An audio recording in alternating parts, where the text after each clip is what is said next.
Hey guys, thank you for checking out the channel. My name is G. You're watching Keeping This Tech. Today's Tuesdays, we're talking cameras, and I just quickly want to talk about the A7C II and the A7CR that was announced at least actually a week ago from today. And both of these cameras, man, they are pretty fantastic. I'm going to talk about the A7CR as an A7R Mark V user in a bit, and then but I really want to talk about the A7C Mark II. This camera, honestly, I haven't been anticipating a camera like this since the A7R Mark V. The A7C II honestly has so many improvements over the A7C. It's not even funny. It's just mind-boggling.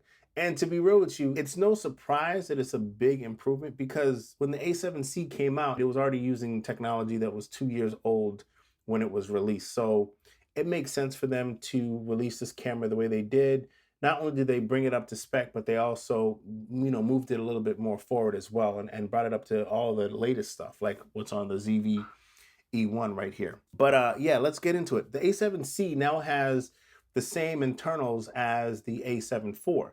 You get the Beyondz X processor, you get the AI processing chip now, which is fantastic. I did a video about the A7 IV versus the A7R Mark V in the beginning of the year, and I mentioned that autofocus is better than the A7 IV, but only because it had to keep up with 61 megapixels. And so now you're going to get that same autofocus on an A7C Mark II.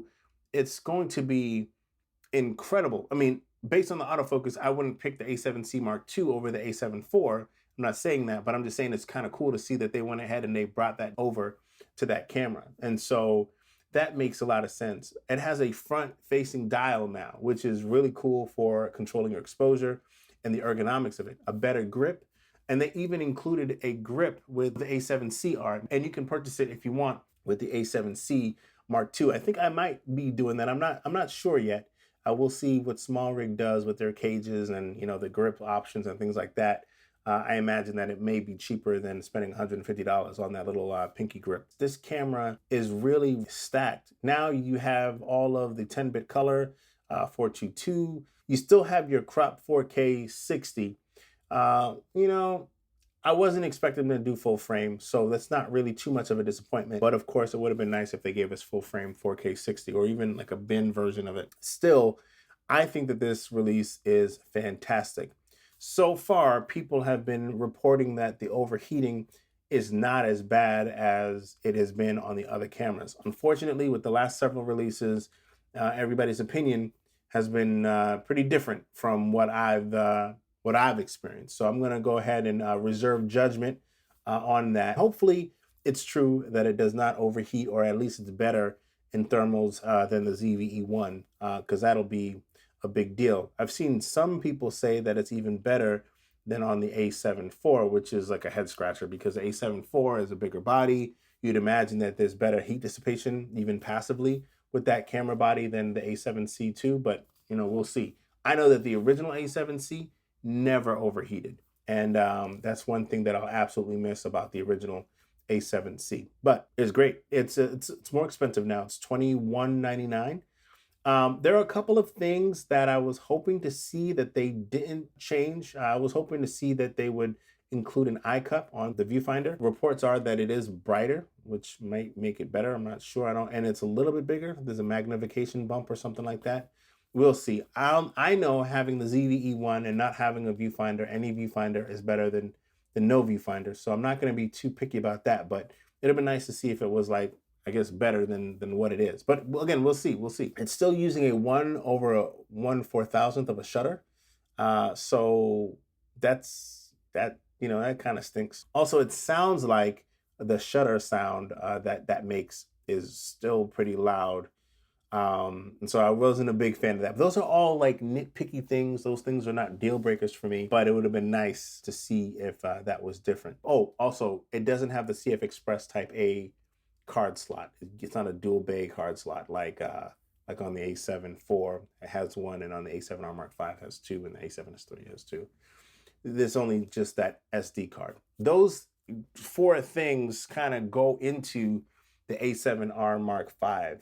And that right there is where I kind of feel a little way. I feel some type of way about the A7R Mark V having those things being exactly the same as the A7C. What I found when I was comparing the A7R Mark V versus the A7 IV is that there were a lot of little improvements that made the overall experience better. And you're not necessarily getting that per se with the A7CR, except for that built-in, the attachable grip that's included in the purchase. So the difference there is not big. And I think, honestly, when I think about it, I love the idea of an A7R5 and an A7C body. That right there, man, that works for me on so many levels.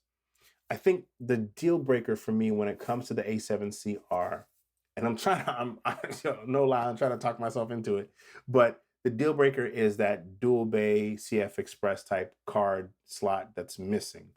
Because owning the A7R4 and having to wait for the buffer to clear at 61 megapixels, that was terrible. And one of the things that I wanted with the A7R Mark V was to be able to have, either a faster reading speed, and they ended up doing that with that Type A card. And so I ran away from that problem, to the A7R Mark V. It'd be weird for me to go back to it. So I feel like the better camera for me, would be the A7C Mark II, because better performance in low light for video, which I think is, for that kind of camera, for me, the way I would use it is more valuable to me than high resolution. And also, it has 10 frames a second instead of 8 frames a second. You're writing to the card, it's going to be faster to write to the card at 33 than 61, and you'll get 2 more frames for those shots. Now, as a parent, and I'm shooting my kids running around all the time, doing whatever they're doing,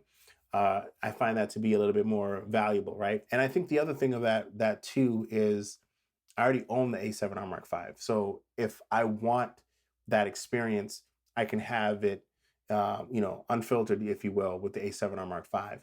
And I'll say this, when the A7C first came out, everybody was talking about this and that, ergonomics, buttons, professional, not professional. One of the things that stuck out to me was the fact that, yes, the body is small, but when you put these bigger lenses on there, it's no longer really a compact camera. When the grip came out from SmallRig, it made it easier for me to use my A7C with the lenses that I purchased. Having a better grip, a better hold of the camera, control of it, if you will, in that way, makes more sense if you're going to use bigger lenses.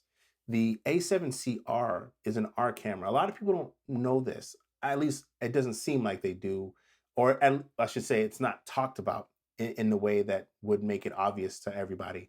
But the reason why G Masters are so special and they're so expensive is because, amongst other things, is that they're designed to resolve up to 100 megapixels. All right. Sony doesn't even make cameras that we can buy, at least that I'm aware of, at 100 megapixels. And so if you're going to get the most out of that sensor, you're going to get the most out of that sensor with a G Master lens. G Master lenses, in the bigger, broader scheme of things, they're usually smaller and lighter than all of the other premium, higher tier lenses from other manufacturers like Canon and Nikon and so on. But in the Sony world, right, in Sony's environment, they're the biggest and the heaviest lenses out of all of the lenses that they typically make. And so you're now putting a bigger lens on this compact body.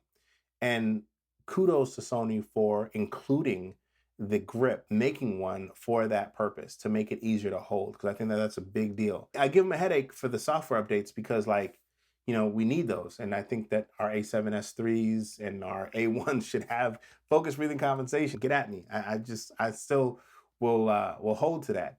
But we got to give them credit when they do the right thing. And this grip is a really cool thing that they did there. With that being said, it's going to be bigger than a compact camera, but how much smaller will it be than the A7R Mark V that I already own? Probably not that much smaller. I think for me, more than anything, it's going to be a weight savings than it will be a size savings or a size reduction thing for me. But I can make my A7R Mark V smaller if I want. I can just throw a compact lens on there. I could put a lighter lens on there.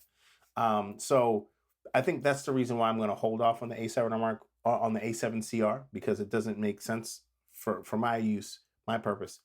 But And if it, may I tell you what, if it had that CF Express card slot in there, maybe next time. I feel like the A7C II is more of a complete hybrid camera for my purposes. And like I said in my A7 or my ZVE1 video, you now have focus breathing compensation. You have the updated menus. You have video and photo capabilities, really for the same price as a ZVE1. So unless you're a strict video shooter, you know, you're getting a tremendous value, more so than I think from this camera with the A7C Mark II. But that's just my opinion. There's going to be no substitute for full frame 4K 60 when we're talking about the ZVE1, and 120 frames per second for that matter, as well as the incredible ultra low light performance that you get with this camera. That's all true. If those things are not worth the sacrifice in photography for you, then it's good to know that the A7C Mark II is out, it's available, and it's ready to go. Anyway, guys, those are my initial thoughts on this camera. I think that it's going to be an amazing success. Both of them, they're going to be just hits. The idea of the A7CR. Oh. Anyway, guys, I appreciate you guys for watching the video. I'll see you guys on the next one. Peace.